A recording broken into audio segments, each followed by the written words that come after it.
the majority of people in kitchen would like ample storage.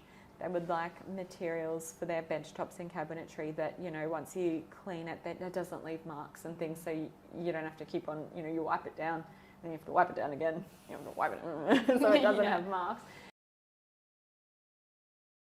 There's two things that have, I suppose, become more big to include lately, is USB outlets for phone charging and charging devices and things, but also adding a third bin space, so a bin and a drawer that includes rubbish, recycle, and a space for your shopping bags.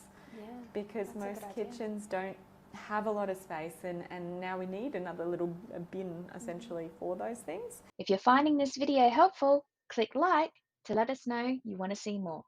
A lot of lighting for obviously, you know, prepping and that sort of thing. I'll just add to that lighting. I think lighting above where you're going to be preparing things. Yeah. I think you actually need lighting that you can see by properly. Yes. Because if you've got a knife in your hand and you've dangerous. got some beautiful lighting above you that is dimmed and, you know, nice and warm and whatever, and you can't actually see what you're doing, I feel like it's useless. Yeah, it is, and it's dangerous. And, you know, even things like if you've got kids, considerations to make it safe for them. So lighting, obviously, but having the induction cooktops are so good these days because they prevent them from, you know, it's a lot safer to have an induction cooktop in your home if you've got kids. And where your oven is too. Yeah, so for touching fingers. So that's why people do tend to go for a wall oven tower so that they don't have to bend down and the kids can't touch them.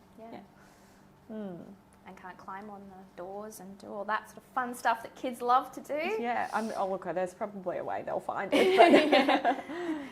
But I think the trick is you've got to make it harder for them so it takes it longer to happen.